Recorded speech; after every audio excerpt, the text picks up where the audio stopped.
Hemos querido dividir nuestra participación en tres momentos o en tres divisiones.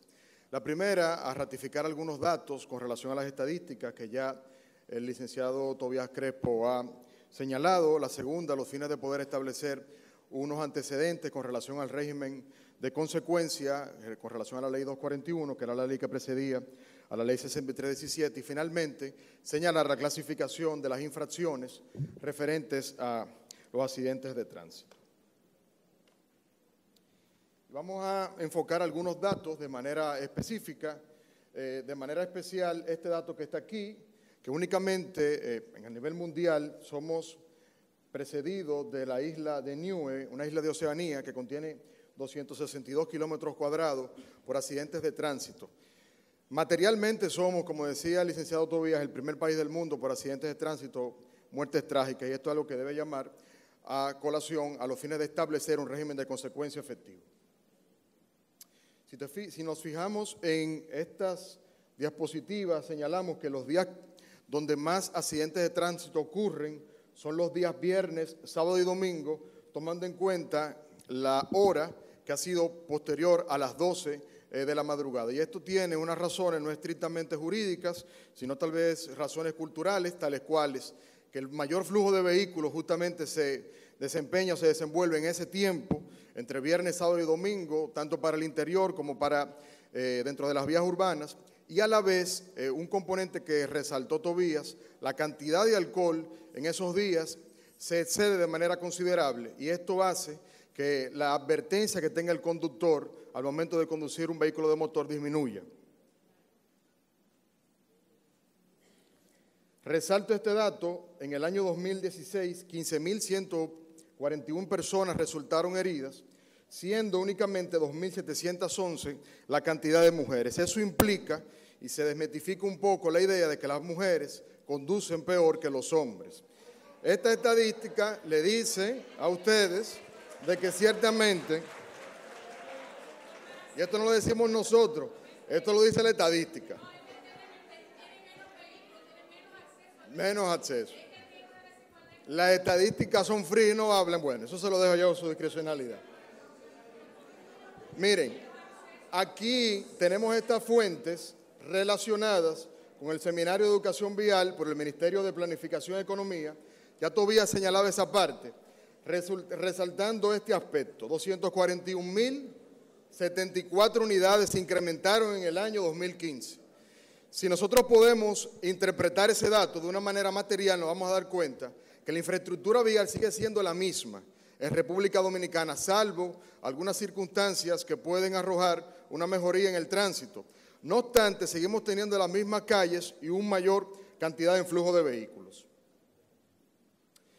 Esta parte ya Tobías la había señalado también. Únicamente establezco lo relativo al consumo de bebidas alcohólicas como una causal importante al momento de los accidentes de tránsito suscitarse, y el uso de dispositivos electrónicos.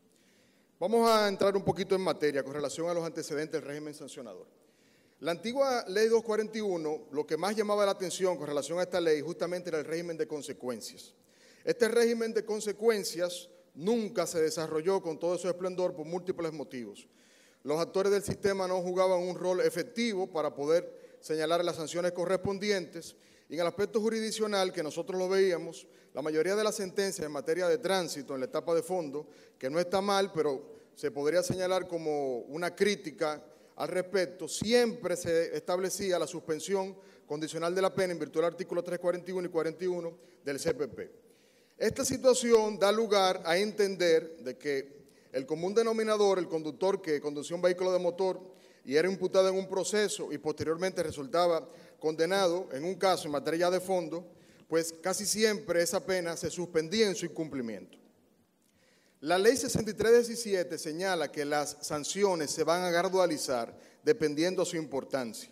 Y justamente el legislador ha señalado que las sanciones se establezcan dependiendo del bien jurídico lesionado, la cantidad de las lesiones, la cantidad de días o meses en las lesiones que se establezcan, la muerte de una persona.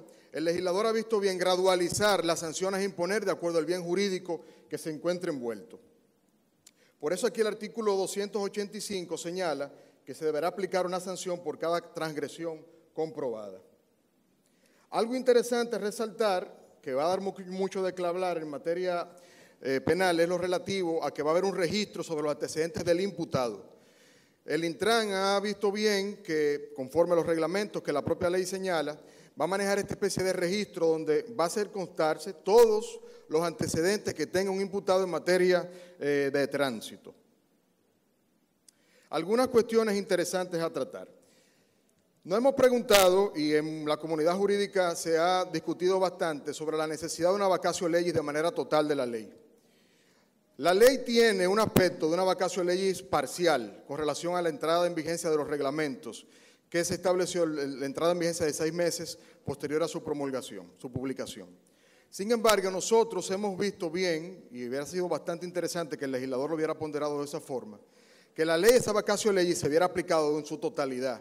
¿Por qué? Porque nos damos cuenta que hoy por hoy en la comunidad jurídica está sobre el tapete si la ley se encuentra vigente, si la ley no se encuentra vigente, más allá de la discusión del artículo 1 del Código Civil, que señala la entrada en vigencia de una ley desde su publicación. Un día para el Distrito Nacional, 2 días posteriores para las provincias. Más allá de esa discusión stricto sensu, hemos visto que de manera operaria, en la práctica, la ley 6317 ha presentado problemas en cuanto a su aplicabilidad de forma total. Y esto hubiera sido interesante que el legislador lo hubiera planteado, no solamente en el carácter de lo relativo a los reglamentos, sino en un aspecto total para dejar un ambiente preparado al momento de señalar la entrada en vigencia. Las infracciones de carácter culposo, no doloso. Hemos visto que las infracciones en materia de tránsito siempre se han perfilado a establecer el carácter de la culpa, no así el dolo, no así la intención. Por eso, más adelante, vamos a ver cómo el legislador ha visto la disminución de la prisión correccional a imponer. Aquí se establece algo interesante con relación a la ley, tanto en el aspecto correccional como en el aspecto de las multas, es la disuasión preventiva general, tratar de convencer al ciudadano de no incurrir en la conducta ilícita al momento de conducir un vehículo de motor. Este aspecto preventivo es un aspecto importante porque el Estado no hace nada con únicamente tener un aspecto sancionador importante, que se señale unas multas, que se señale una prisión correccional excesiva, sino tiene lo relativo también a prevenir el delito. Clasificación de las infracciones. Si vamos al Código de Trabajo, analógicamente en el artículo 720, vamos a ver que el legislador dividió en ese momento en el Código de Trabajo para las sanciones penales laborales una clasificación muy parecida a esta, que se extrapoló a la ley 6317. Aquí el legislador ha dividido las infracciones en leves, menos graves y graves. Sin embargo, de esto se suscita un problema de legalidad interesante establecer.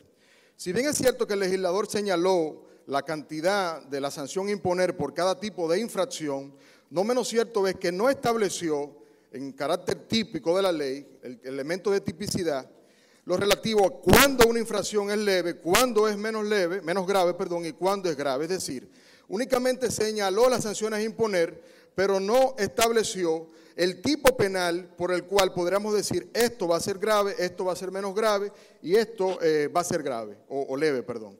En la práctica eso va a generar unos problemas de legalidad interesantes a los fines de poder ponderarlo, porque esto afecta un principio que es sumamente importante en materia penal, un metaprincipio como lo es el principio de legalidad, que en sede penal el juez debe observarlo en todo momento, y otros subprincipios como son el principio de lex certa y el principio de taxatividad. El otro tipo de penas que se coligen del régimen sancionador por la ley 6317 son las penas accesorias, las penas que directamente se establecen como penas pecuniarias o como las multas, siendo las multas justamente estas penas pecuniarias por medio del cual el Estado recauda una cantidad de recursos a los fines de destinarlo contra la prevención y combate del crimen. Aquí se ha visto como algo importante resaltar de que se afecte de manera considerable la economía del infractor. Nosotros veíamos que en la ley 241-67 la pena máxima en ese sentido de las multas a imponer eran 1.667 pesos con relación a una infracción como lo es la luz roja. En esta ley hemos visto que se ha incrementado de manera importante la pena mínima a imponer de 5.117 pesos por cada infracción comprobada. Y esto puede llegar desde un salario mínimo hasta la cantidad de 300, 400 hasta 500 salarios mínimos. Por ende, de manera considerable se impacta a la economía del infractor al momento de usted realizar una conducta ilícita al conducir un vehículo de motor. Y para nuestra cultura jurídica, lamentablemente tal vez a nosotros nos pesa menos un derecho tan importante como la libertad y no tanto así un derecho económico. A nosotros nos cuesta mucho más que se nos afecte el bolsillo que nosotros poder tal vez colegir otro tipo de conductas, otro tipo de derechos. Por eso el legislador ha visto con bien aumentar de manera considerable la cantidad de la multa por cada infracción comprobada. Sin embargo, esto no se podrá tutelar de una forma transversal si no existe un sistema transversalizado del cobro de multas.